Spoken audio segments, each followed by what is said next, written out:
Another beautiful day is right here. It is still outnumbered on Oweleketv. I'm so excited to see this beautiful day. My name is Ramsey Enoch, and as usual, I have with me on the program today a gentle lady and a gentleman. Good morning, Rachel Abioye. Good morning, Ramsey. Happy New Week. Same here. Good morning, Michael Ejikan. Good morning, Ramsey. Good morning, Rachel. Good morning, Michael. Well, straight up, let's take you to the headlines that we have for the day. This is that platform where we bring you to speed with the headlines for the day. And of course, we bring you also the big story for the day as well. So let's quickly go to the paper that we have for today, which is going to be the first, and it is the Punch newspaper. From the Punch, we have this big story. You know, Christmas is already here. The first big headline says Christmas shoppers condemn naira scarcity. ATMs dry up. This time of every time, it is now that this is happening. We've talked about this over and over and over again, but then it is still persisting. We pray that something good happens. Let the ATM don't dry up. Some headlines come with riders, and I have just two riders to this story. The first rider said, poultry dealers, local stores insist on cash. Consumers buy naira notes from petty traders. I don't know if you're understanding the business. Poultry sellers, dealers, people who sell chicken. They said, no. We don't want transfer. Give us cash. Then consumers are now buying naira notes from petty traders. You know, these people who trade, there's a way they keep money with themselves at home, so you don't need to go to the POS or the ATM to get your money anymore. Well, Nigerians are so smart, way of business being generated from situations. Then the last writer to that story says customers lament hardship, hoarding worsens. CBN expects banks to disburse more cash. We pray it happens. All right. Then I still have this story still coming from the Punch newspaper. Electricity subsidy gobs 376 billion naira. That is 376 billion naira consumers pay, and 83 billion naira. That you can find on page 22 of the Punch newspaper. Man, airline Dangote in talks over diesel jet A1. It's not only fuel that is scarce. Jet A1 is also scarce. You can actually get that story on page 21 of the Punch newspaper. NDLEA sees convicted Lagos Baron's mansion nabs grandma. I don't know, grandma being nabbed alongside. To be that maybe she may have hand in the whole situation. All right, this is the much I'll be taking from the Punch newspaper this morning so that Rachel can bring us to speed with the next paper. Good morning once again, viewers, and compliments of the season. So on Daily Trust newspaper this morning, the big story here says Zamfara community under siege as bandits strike. Under that story, it says military vehicles, police outpost burnt, 3 persons killed, 16 abducted. State government to hire 4,200 security guards. Still on Daily Trust newspaper, experts unions differ over federal government plan to restructure Transmission Company of Nigeria. And the last story I'll be taking here says Afenifere raises alarm over rising kidnappings in Southwest. You can find that on Daily Trust newspaper. All right, thank you, Rachel. Of course, still on the newspaper review this morning, we have from The Nation. A newspaper says Lalong resigns from the Federal Executive Council. This is former senator of Plateau South, who of course was appointed by Tinubu, now saying that he's resigning. Of course, will go back to take back his Senate seat. It's only Nigeria we can actually have those kind of games. Let's just see what happens and the replacements that will be coming in, to replace Lalong at the Federal Executive Council. NAFDAC move against sales of measured milk cereals in open markets. That is some interventions by NAFDAC, because we are having a lot of what to eat in the market, and it just seems they're not doing their jobs. And now they have come against this, and it's an attempt that will be applaudable if they could actually arrest those practicing all of these in the market. Sun sets to standardize CNG buses as dignitaries greet Buhari at 81. And we do not forget that yesterday, former Iroko and our president, some people call him tyrant president and all of that, was 81 years. We saw some good messages coming in from far and wide. And then the last I'm taking on the Nation newspaper this morning, it says Rivers Assembly 27 are defections constitutional. This is coming from the House of Assembly members saying that their defection is constitutional. And this is the same, of course, defection that we've been knowing. Court have been given, judgment that defecting from a party to another party is unconstitutional. And of course, if you are leaving, vacate the seat. And they are now coming to say their defection is very constitutional. That's as much I can take on the Nation newspaper, Ramsey. Well, thank you very much, Michael, for those headlines. It is only in Nigeria that you see some form of drama happening. Well, let's see how it all pans out. Then now let's quickly go to the Guardian newspaper this morning. I have this very big story on page 6 of the Guardian, which says federal government firms trade jobs as illegal expatriates take over the economy. That's on page 6 of the Guardian newspaper. Then this one says pro-Wike lawmakers re-strategize to oust Fubara, vow to reclaim River State.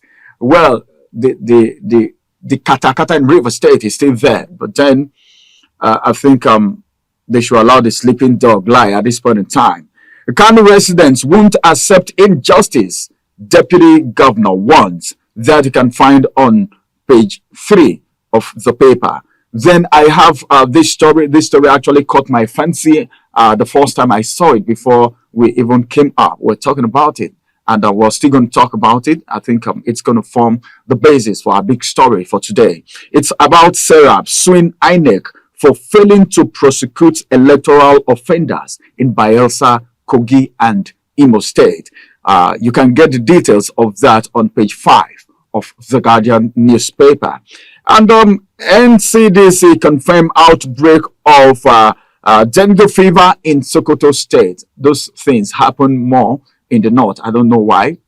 Well, this is the much we'll be taking from the papers this morning, as it has to do with the headlines. Any of these papers that catches your fancy, you can just get to the paper stand or get in touch with your vendor so that you can just pick anyone that interests you. Let's quickly go on break. When we return back, we will bring to you the big story for today, which is very big indeed. My name is still Ramsey Enoch with Rachel Abioye and Michael Adika. Don't go nowhere. We will be back. Follow us on our social media handles at Oweleketv. Visit our website at www.oweleketv for a thrilling journey. Oweleketv, rising star at the fairground. It is so good to have you right there, very close to your screen. That is one of the best things you've done today. All right, let's quickly take you to the big story that we have for the day. One thing that we wouldn't forget is the fact that Serap has been on top of their game. Some persons may say, well, every time we hear of Serap taking the federal government to court, taking this to court, this person to the court, making one case or the other, but then at the end of the day, we don't get to hear anything. Some persons say that. But then if you follow the antecedents of Serap carefully, you will know that they are doing the right thing. Because sometimes if you don't call these people to order, they will exceed their boundaries. This morning, we have the big story that we want to talk about on the Guardian newspaper this morning. And it says Serap sues INEC for failing to prosecute electoral offenders in Bayelsa, Kogi, and Imo State. I think I need to say this in just clear terms. I don't need to chew my words. I just need to keep it very straight right now. INEC is independent according to what we're being told. But are they really independent? Do we have some persons on the ground playing the game while we have some persons in the front dancing to the tune of the music that is being played for them by some persons behind the scene. Do we really have constitutions in this country anymore? What happened to this electoral body? So that with the responsibility, they have the responsibility to carry out election. Not just election, but free and fair election. But then, if you commit into the hands of someone to do something and make it free and fair, and you call them Independent National Electoral Commission, and you discover that they are not independent, what would you do? That is the first question. Then in a situation whereby the people into whose hands you have committed this assignment are the same persons faulting the process, what would you think? Is someone trying to play smart somewhere? We've had stories, even though not proven, but then it is clear because the handwriting on the wall is very bold. It is clear that some persons who claim to be INEC officers, these officials, as a matter of fact, have compromised at some levels. In the recent election, the 2023 election, from the presidential election to the National Assembly, to the House of Rep, coming to the governors, going down to even at the ward level, you can see that there are so many forms of compromise. Then the recent one that Nigerians can't keep quiet over anymore is the one Serap is talking about right now. It's the fact that some electoral offenders were being pointed out and nothing is being done. Why tell us there are offenders and they are not being prosecuted? Nothing is being done. Is it that these persons are somehow members of INEC? Is it that some cream la cream of the society, the elite of the elite, like the president would say, are the ones behind this and could not be prosecuted? These are the questions in our mind. It's in our heart. It is burning. So we need to talk about this because it is high time we rise to the occasion. Rachel, I don't know if you're feeling this thing the way I'm feeling. Sarah, the first question is, has Sarah done the right thing? Okay, suing INEC for failing to prosecute electoral offenders in Bayelsa, Imo, and Kogi State. Remember, it takes some level of boldness because some persons will say, like, people lost confidence in the judiciary. Some persons may say, well, there is no need. Is it not INEC? What's the difference between INEC and the federal government? And they just sit back without going to court. But Sarah still took the bold step to sue INEC. What do you think of that? Okay, so first of all, Serap have, they've always been bold. You always see them on the news. When you hear of Serap, the only thing you hear about them is suing government agencies and suing people to court. And I think it's a bold step, but it would have been I would have maybe applauded them or say yes, oh kudos, if Nigeria is a country that respects that. If as they've sued these people now, we see results, then I'll say yes, it works. They've been suing and suing, but we've not been seeing, results. Not because they are not doing the right thing, but because the people they are suing, there's nothing they can do to them. Yes. Now, Ramsey, you've been asking so many questions about INEC, about the government. I think the first question we should be asking is, who appointed INEC the officials? INEC chairman, yes, the INEC chairman. Who appointed them into office? That's the first question we should be asking. President, like Buhari was the one who appointed Mahmood into office. Our presidents are the ones who appoint INEC officials into office. And I say it is wrong.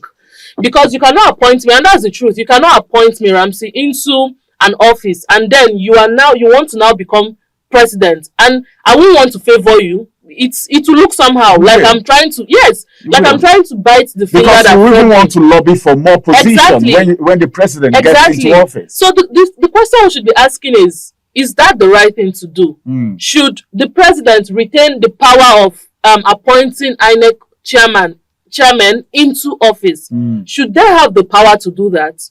It is wrong on all sides. You know, for a president to be the one appointing an independent body, I think there should be a better way to go about it. I don't know, but I don't think it is right for the president, you know, to be the one. Because imagine the next election now.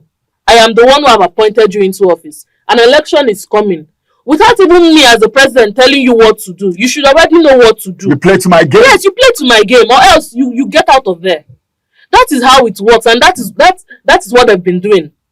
Now, Serap is suing Bayelsa, Kogi, and Imo state because of that is the INEC officials for offending and whatever. And I'm asking, why Bayelsa, why Imo, why Kogi? What happened to the national body in the first place? We're looking at states, but there's one INEC somewhere who organized the February election, 2023 February election, presidential election, and we saw the results, and we're seeing how everything is going. And now you're seeing Kogi, Bayelsa, and Imo. What will come out of it? I think the reason why they are suing Kogi, Ibo, and Bayelsa is because of the recent election, the make-up election that was just done. Do you know what will happen?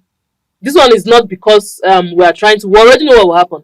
If the government, the courts want to even favor Serap, that okay, yes, truly these people are offenders.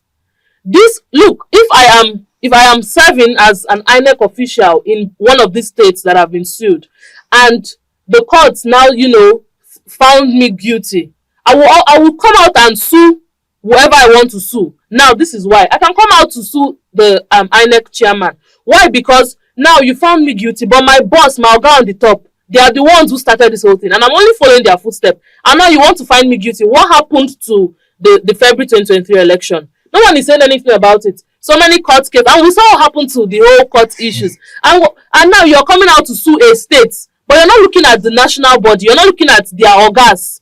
If you want to sue my child, me as a child, I can come out and say, oh, my father has been doing this thing for long. No one is saying anything. My father trained you. Yes, you want to come and sue me for what?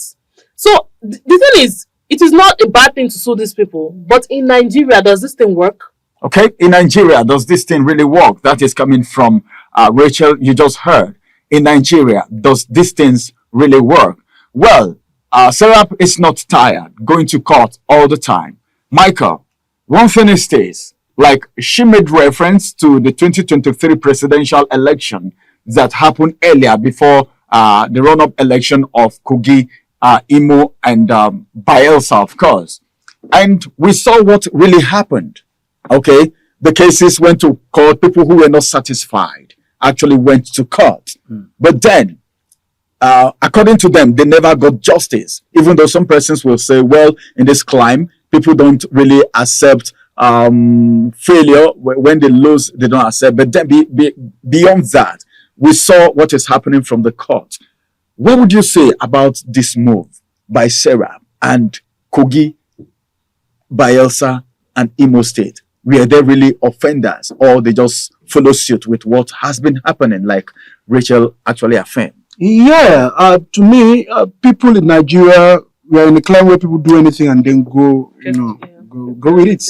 Because I can tell you, it is not wrong in a sane society. It's not wrong for the president to have the power to appoint the INEC chairman.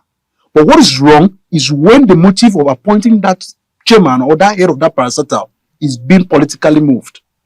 So we had Jonathan as the president. The last election as Jonathan as the president, he did not interfere. He said, no blood of a Nigerian is worth his ambition. Let INEC do the right thing.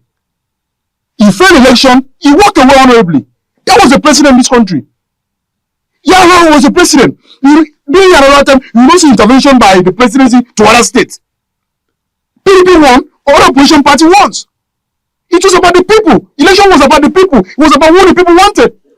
So it seems that we are losing it. Our leaders, our current leaders in our clan are losing it.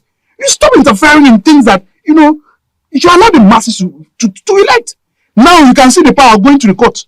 Anybody who failed election runs to the backyard of the court to go and get mandate. That's the situation we are. So people don't bother campaigning again. Invariably, you're trying to say the electorates okay, are no longer voted into office by the people, the politicians are no longer voted into office by the electorate, but then the court is the one putting they are getting mandate of the people from the court. From the primaries. You see party primaries crisis, they'll go to court. They'll go and put injunction, and then get back to the person that did not win in the primaries. Go to the masses election. That's the same thing. So when we stop, inflicting injuries on in our institutions, that's when we can actually get the country of Nigeria. So Sarah suing INEC officials or the electoral offenders in Kogi, Bayelsa, it's the same thing that also go to the court.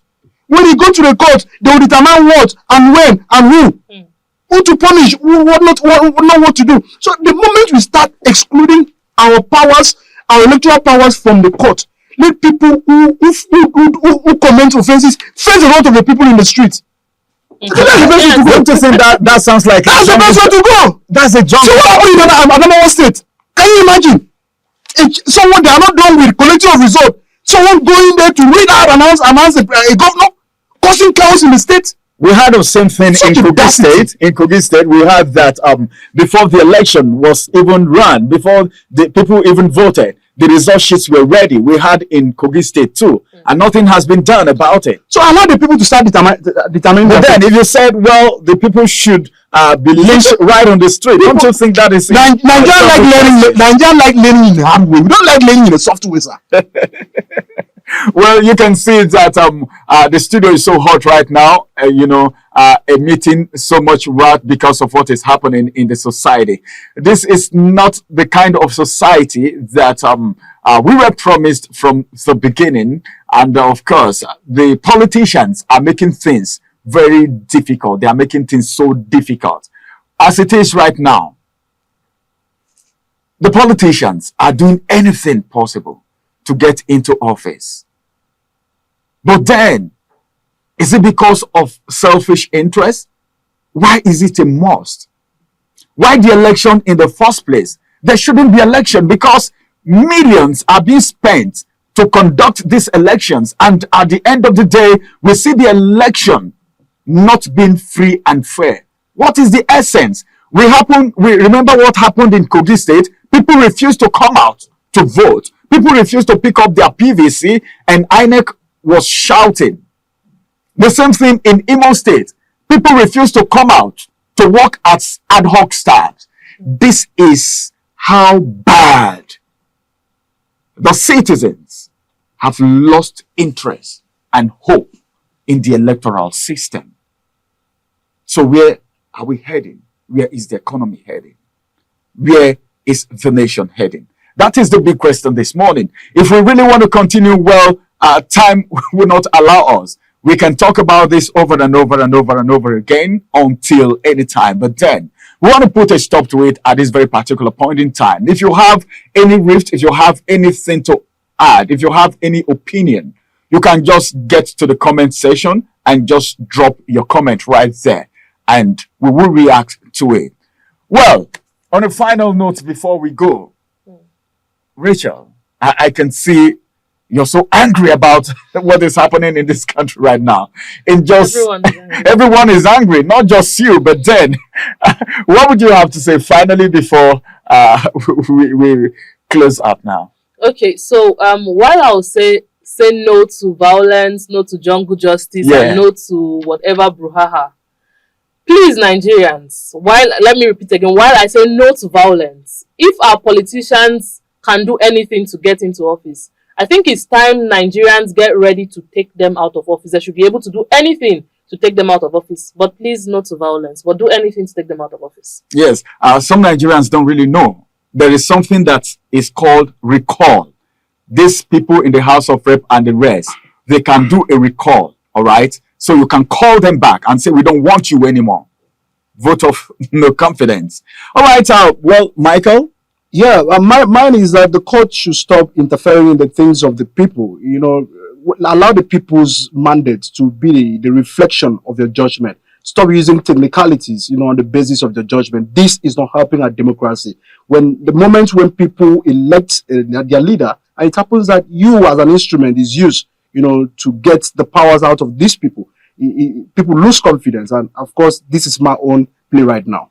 All right, thank you very much. I think from what Rachel said, I could remember there was a politician that went for campaign somewhere in the north and he was stoned.